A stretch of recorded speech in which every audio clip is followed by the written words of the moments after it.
நீங்கள் பார்த்துக் கொண்டிருப்பது உங்கள் விஜய். வந்தே பிருந்தாவனச்சரம் வல்லவி ஜனவல்லபம் ஜெயந்தி சம்பவந்தாம வைஜயந்தி விபூஷணம். ஸ்ரீ வேதாந்த தேசிகன் கண்ணனை அனுபவித்து கோபால விம்சதி என்னும் 20 ஸ்லோகங்களை பாடியுள்ளார். அவர் அருளி செய்த இந்த ஸ்தோத்திரத்தின் முதல் ஸ்லோகமே இது. கண்ணனே கோபாலன், கோவிந்தன். அவனை பற்றி 20 ஸ்லோகங்களால் அவனுடைய திவ்யமான சேஷ்டிதங்கள், ஆசை மிக வைக்கும் பண்புகள், நம் அனைவரையும் நெறிப்படுத்தும் உபதேசங்கள் ஆகிய அனைத்தையும் ஸ்ரீ வேதாந்த தேசிகன் சாதித்துள்ளார். கண்ணன் கம்சனுக்கு பயந்து மதுரை பட்டணத்திலிருந்து கோகுலத்துக்கு சென்றான், ஒளிந்து வாழ்ந்தான் என்று நாம் நினைக்கிறோம்.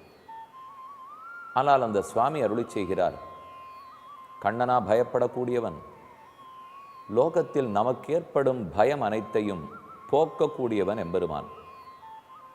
அவனுக்கு பயம் இல்லை. பின் எதற்காக பயந்தா போலே நடித்தான்? அது அவன் விளையாட்டுக்களிலே ஒன்று.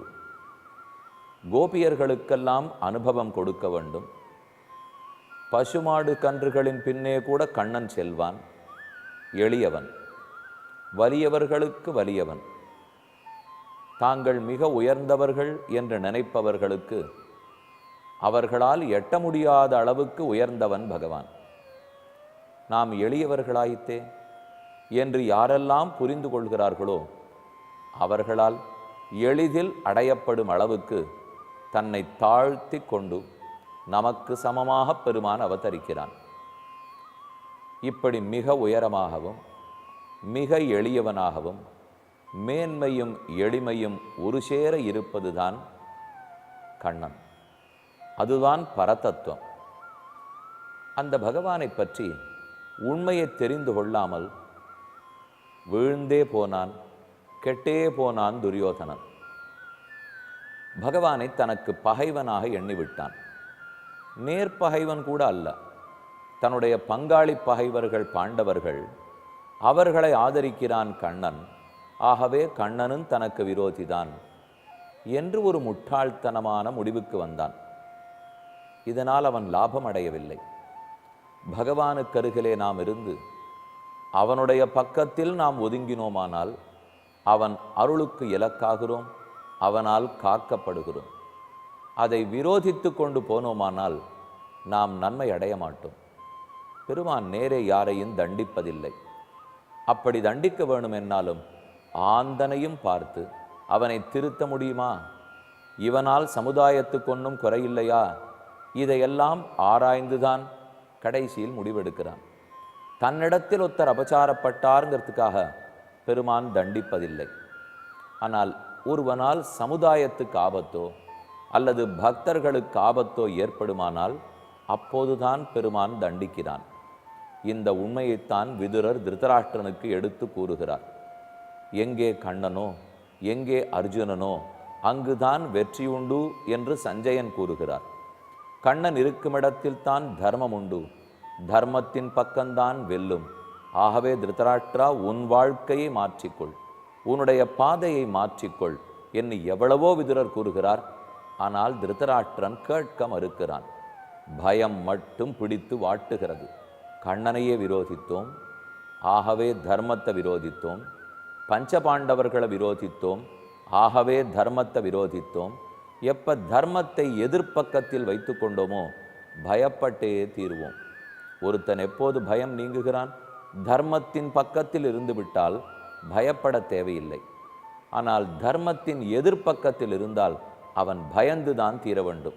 அவன் எத்தனை வலியவனாக இருந்தாலும் எத்தனை எளியவனாக இருந்தாலும் அது பேச்சல்ல. அவன் தர்மத்தின் வழி நடக்கிறானா அதர்மத்தின் வழி போகிறானா? எவ்வளவு வலியவனும் அதர்ம மார்க்கத்தில் சென்றால் பயப்பட்டுத்தான் தீர வேண்டும். எத்தனை எளியவனும் தர்ம மார்க்கத்தில் நடந்தால் பயப்பட தேவையே கிடையாது. இதைத்தான் பயத்தின் விஷயமாக விதுரர் கூறுகிறார். திருதராஷ்டிரா, நீதான் இப்போது ஆட்சியில் இருக்கிறாய். நீதான் உலகத்தையே ஆட்டி படைத்து கொண்டிருக்கிறாய். பெரிய சக்கரவர்த்தி, படைபலம் உடையவன், பணபலம் உடையவன், அனைத்து பலமும் இருந்தாலும் தூக்கம் வராமல் நீதான் தவிக்கிறாய். இது எதுவும் இல்லை. இப்போது ஆட்சி இல்லை, ஏதும் இல்லை, கையில் பணமும் இல்லை, காட்டிலே சுற்றி திரிந்து கொண்டிருக்கிறார்கள். ஆனால் பாண்டவர்கள் உன்னை போல தூக்கம் வராமல் தவிக்கவில்லையே. அதிலிருந்தே தர்மத்தின் பக்கம் இருக்கிறார்கள் என்பதை தெரிந்து கொள்ள வேண்டும். ஆக யார் தர்மத்தின் வழி செல்கிறார்களோ அவர்கள்தான் பயமின்றி வாழ்கிறார்கள். பக்தனுக்கு பயமில்லை. ஏனெனில் தர்மமூர்த்தியான பெருமானையே கைப்பிடித்திருக்கிறபடியால், தர்மத்தின் திருவடிகளையே பற்றி இருக்கிறபடியால் அவனுக்கு பயம் இருப்பதில்லை. நமக்கும் பயம் வேண்டாம், பயப்பட தேவையில்லை. பயம் இருக்கிறவர்கள் கூட அதிலிருந்து விடுதலை அடையணும் என்று தான் முயற்சி எடுக்கிறார்கள். அதற்கு என்னென்ன வேணும்னு பார்த்தோம். பகவானை பற்றி தியானித்தல், ஆத்மா தேகம் இவை வேறு என்கிற விவேக ஞானம். நாம் பயப்படுகிறோமே, அந்த விஷயத்தை பற்றி அலசி ஆராய்ந்து இதை விட பல மடங்கு வலிமை சக்தி வாய்ந்தவன் பகவான் என்கிற புரிதல். எல்லாவற்றுக்கும் மேலே உலகத்தில் எத்தனையோ நன்மைகள் இருக்கின்றன. என் ஒருத்தனுக்குத்தான் தீமைகள் நடக்கும், உலகம் முழுக்க தீமை நிறைந்திருக்கும் என்றெல்லாம் நெகட்டிவாக யோசிக்கவே வேண்டாம். உலகத்தில் எத்தனையோ நன்மைகள் தினமும் நடக்கின்றன. நடக்கவே தான் தர்மம் இன்னும் இருக்கிறது. அது தலை குனிந்து விடவில்லை, அது அழிந்தும் போய்விடவில்லை. இந்த நல்ல எண்ணம் இதுவே நம்மை உயர்த்திவிடும்.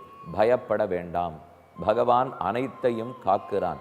ஓ, உலகமே இப்படி தாழ்ந்து போய் கொண்டிருக்கிறதே என்று பயப்பட வேண்டாம். இளைஞர்களும் சரி, முதியவர்களும் சரி, ஏதோ ஒரு இனம் புரியாத கலக்கம். உலகத்தில் கெட்டதுதான் நடக்கிறது. சமீபத்தில் ஒரு கல்லூரிக்கு அழைத்திருந்தார்கள், போயிருந்தேன். எல்லாமே 17, 18, 19 வயசு மாணவியர்கள், மாணவர்கள். நான் நினைத்ததற்கு நேர்மாறாக எனக்கு ஒரு பதில் கிடைத்தது. நான் அவர்களிடத்தில் கேட்டது, நேற்றிருந்ததை விட இன்றைய சமுதாயம் முன்னேற்ற பாதையில் போய் கொண்டிருக்கிறதா அல்லது பின்னேறி கொண்டிருக்கிறதா? சமுதாயம் இன்னும் முன்னேறுகிறதா? எத்தனை அறிவியல் கண்டுபிடிப்புகள், எத்தனை வாழ்க்கை வசதிகள். நேற்றைக்கு எவ்வளவோ ஏழ்மையில் தவித்தோம், இன்னைக்கு எவ்வளவு தூரம் வேலை வாய்ப்புகள், படிப்பு, கல்வி கழகங்கள் எத்தனையோ. நேற்று ஒரு கடிதம் எழுதி இன்னொருத்தருக்கு போய் சேர்ந்ததா என்று கூட தெரியாது. இன்னைக்கு எவ்வளவு தொலைபேசி வசதிகள், எத்தனை இமெயில் வசதிகள், வெப்சைட் வசதிகள், எத்தனையோ வசதிகள். அப்போ அறிவியல் முன்னேற்றம், அதே போல பக்தியிலும் முன்னேற்றம். ஒரு 30-40 வருஷத்துக்கு முன்பாக கோயில்களெல்லாம் எவ்வளவோ தவித்தன. இன்று பலவாறாக அந்த நிலை மாறியுள்ளது. நீங்கள் பார்த்துக் கொண்டிருப்பது உங்கள் விஜய். ஒரு 30-40 வருஷத்துக்கு முன்பாக கோயில்களெல்லாம் எவ்வளவோ தவித்தன. இன்று பலவாறாக அந்த நிலை மாறியுள்ளது. இன்று நன்னாகத்தான் இருக்கிறது. இன்னும் நன்னாக இருக்க வேண்டும், அதில் குறையில்லை. ஆனால் ஒரு 30 ஆண்டுகளுக்கு முன்னால் எண்ணெயே இல்லாமல், வஸ்திரமே இல்லாமல், இடிபாடுகளுக்கிடையே பல கோயில்கள் தவித்தன. ஆனால் இன்று அந்த நிலை இல்லை. அப்போ கோயில்களுக்கும் தேவையில்லை. மக்களிடத்திலும் பக்தி அதிகரித்துள்ளது, படிப்பு வசதி அதிகரித்து விட்டது, வேலை வாய்ப்பு கூடிவிட்டது, அறிவியல் கண்டுபிடிப்புகள் நிறைய. பாரத தேசமே நன்றாக உள்ளது, உலகமே பாரதத்தை எதிர்நோக்கி இருக்கிறது. இத்தனை முன்னேற்றம் பாரதத்தில் உள்ளது என்று நானும் நினைத்திருந்தேன். இதை அடிப்படையாக கொண்டுதான் மாணவ மாணவிகளிடத்தே கேட்டேன். சமுதாயம் முன்னேறி கொண்டு தான் இருக்கிறது, நம் நாடு முருக இருக்கிறது, உங்கள் இளைஞர் சமுதாயமும் முன்னேறி கொண்டு தானே இருக்கிறது. கேட்டால் தூக்கி வாரி போட வைத்தது பலரும். ஒருத்தரை தவிர ஒரு 10 பேரை கேட்டேன். கிட்டத்தட்ட 9 பேர்கள் இல்லை, சமுதாய சீரழிவு தான் நடந்து கொண்டிருக்கிறது, எல்லாவிடத்திலும் கொலை, எங்கும் கொள்ளை, எங்கும் கற்பழிப்பு, எங்கும் ஒரே சூதாட்டம், பண விரயம், ஆங்காங்கு சண்டைகள், குண்டுவெடிப்புகள், தீவிரவாதங்கள், எல்லா உலகத்தில் என்விரான்மெண்ட்டே வீணாக போய்விட்டது. குளோபல் வார்மிங், பெரிய பெரிய பனிக்கட்டிகள் எல்லாம் உருகுகின்றன, காடுகள் அழிக்கப்படுகின்றன, எங்கும் ஒரே அட்டாமிக் எனர்ஜினால ப்ராப்ளம். எத்தனை உண்டோ எல்லாம் லிஸ்ட் போட்டுட்டார்கள். நான் இதை எதிர்பார்க்கவே இல்லை. ஓ, ஒரு இளைஞர்களுக்கு நடுவிலே இத்தனை தூரம் நாம் பின்னோக்கி போய் கொண்டிருக்கிறோம் என்கிற நினைவிருந்தால் அப்ப நாம் என்ன சாதிச்சிருக்கோம்? என்ன சமுதாய முன்னேற்றத்தை கண்டிருக்கிறோம்? இது சொன்னது ஏதோ வீட்டில் ஓய்வெடுத்து கொண்டு பத்திரிகை வாசித்து கொண்டு எங்கள் காலத்தில் பாரத தேசம் எப்படி இருந்தது, இப்படி எப்படி வீணாக போய்விட்டது பார் என்று சொல்லக்கூடிய முதிர்ந்தவர்களிடத்தில் நான் கேட்கவில்லை. நான் கேட்டது 18 வயசு 19 வயசு இளைஞர்களிடத்தே. அவர்களாவது இப்படி முன்னேறி இருக்குன்னு சொல்லியிருப்பார்கள்னு பார்த்தால் சொல்லவில்லை. ஆனால் அவர்களிடத்தில் அடுத்த 1 மணி நேரம் பேசி என்னென்ன விதத்தில் நாம் நன்றாகத்தான் இருக்கிறோம், தாழ்ந்து போய்விட மாட்டோம். ஏனால் இப்போ நீங்கள் கேட்கலாம், உமக்கு என்ன கவலை, நீர் தானே கலாச்சார சீரழிவுன்னு சொல்லி இருக்க வேண்டும். தர்மம் தாழ்ந்து போய்விட்டது, முன்னால் இருந்த ஆச்சாரம் இல்லை, அன்றிருந்த தூய்மை இல்லை, பக்தி இல்லை என்றெல்லாம் நீர்தானே சொல்லியிருக்கணும் என்று நீங்கள் என்னை கேட்கலாம். நான் நெகட்டிவாக கூறப்போவதே இல்லை. கலாச்சார சீரழிவுன்னு சொன்னால் அதை ஒரு ஜெனரலைஸ் பண்ணவே கூடாது. ஏதோ ஓரிரண்டு இடத்துல என்ன நடக்கிறதோ அதை வைத்துக்கொண்டு மொத்த தேசமே பின்னோக்கி போகிறது, எல்லாம் நெகட்டிவாக போய்விட்டது என்று நினைக்கக்கூடாது. சுவாமி ஏதோ பேய் பிசாச்சு பயம்லாம் சரி பரவாயில்ல, ஆஞ்சநேயர் கோவிலுக்கு போகிறோம், சுதர்சன ஆழ்வார பிரதட்சணம் பண்ணுறோம், பயத்தை போக்கிக்கலாம். சைக்கலாஜிக்கல் பயம் இருக்கட்டும், எக்கனாமிக்கல் பயம், பொருளாதார பயம் இருக்கிறதுனால் அதுவும் பயப்பட தேவையில்லை.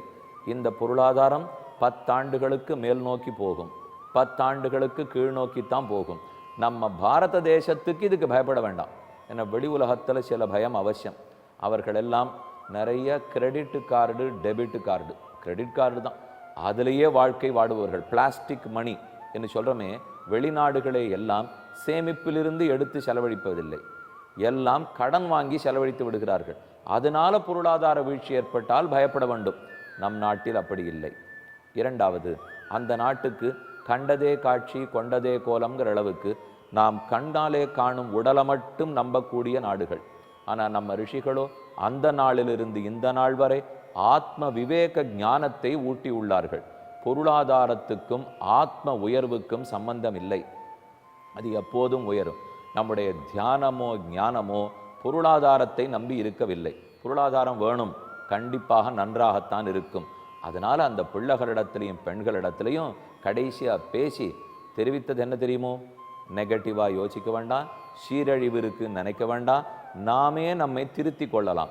அவர்கள் முக்கியமான கன்சர்ன் எனக்கு ரொம்ப ஆச்சரியமாக இருந்தது. அவர்கள் வெளியிட்ட கவலை என்ன தெரியுமோ, குடும்ப கலாச்சாரம் சீரழிகிறதே, எல்லாரும் ஒன்றாக இருந்தோமே, இன்னைக்கு பிரிஞ்சு பிரிஞ்சு போகிறோமே, எங்கள் அப்பா சித்தப்பாவோட பேசலையே, எங்கள் பெரியப்பா எங்கள் வீட்டுக்கு வர்றது நின்று போச்சே, நாங்கள் யாரும் இப்போ கசன் பிரதர்ஸ் கசன் சிஸ்டர்ஸோட அப்படி பேசுகிறதாவே தெரியலையே, எல்லாரும் தொலைதூரத்தில் அவரவர்கள் வேலையை பார்த்துட்டு இருக்கார்கள், எங்களுக்குள்ள அப்படி ஒரு மன ஒற்றுமையோ குடும்ப ஒற்றுமையோ காணோமே, இது எங்கள் தாத்தா பாட்டி காலத்தில் இருந்ததாமே. இதை 19 வயது பெண் கேட்கிறாள். அப்போ அவளுடைய மனசில் அது எவ்வளவு தூரம் பதிந்திருக்கிறது. இந்த விஷயத்தில் தான் நாம் முன்னேற வேண்டும். நம்ம நாட்டுக்கே பெருமை குடும்ப கலாச்சாரம். அது ரொம்ப நெருக்கமான குடும்பம், அந்த ஃபேமிலியில் விரிசல் வராது, ஒத்தருக்கொத்தர் விட்டு கொடுத்து வாழ்வோம். இந்த சகிப்புத்தன்மை, விட்டு கொடுத்து வாழும் தன்மை, இதை நினைத்து நினைத்துத்தான் வெளிநாட்டவர்கள் வியந்து போகிறார்கள். நம்ம எல்லாரும் ஒன்று கூடி முயற்சிக்க வேண்டும். இதை விட்டு கொடுத்து விடவே கூடாது. இதுதான் நம்முடைய ஆதாரம். பக்தி, பெருமானிடத்தில் இருக்கிற நம்பிக்கை, குடும்பத்தில் இருக்கிற நல்ல நெருக்கம், இதை அடிப்படையாக கொண்டுதான் பாரத கலாச்சாரம். அப்ப இத்தனை விஞ்ஞான முன்னேற்றம் இருந்தாலும் பொருளாதார முன்னேற்றம் இருந்தாலும் அந்த இளைஞர்களிடத்தில் என்ன வருத்தம் இருக்கு பாருங்க.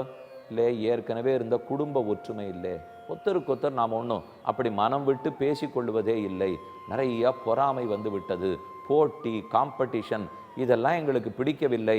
கொஞ்சம் ரிலாக்ஸ்டாக அன்னைக்கு இருந்தாற் போலே பெரியப்பா பெரியம்மா சித்தி அத்தை அவர்கள் இவர்களோட ஒன்றாக அமர்ந்து கொண்டு விட்டு கொடுத்து பரிமாறி ஒரு குடும்ப கலாச்சாரத்தோட குடும்பத்தோட கோவிலுக்கு போய் இதெல்லாத்துக்கும் தான் மனசு இயங்குகிறது என்று கூறினார்கள்.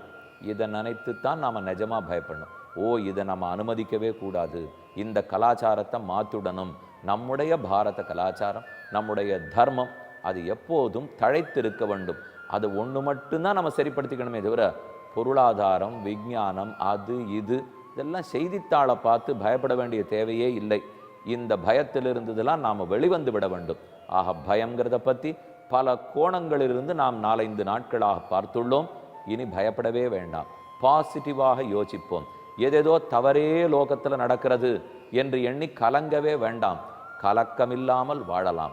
நமக்கு பெரியோர்கள் கொடுத்திருக்கிற சொத்து ஏராளம். அது நிரந்தரமான சொத்து. யாரும் அதை பறித்து போக முடியாது. இது இன்று பார்த்தோம்.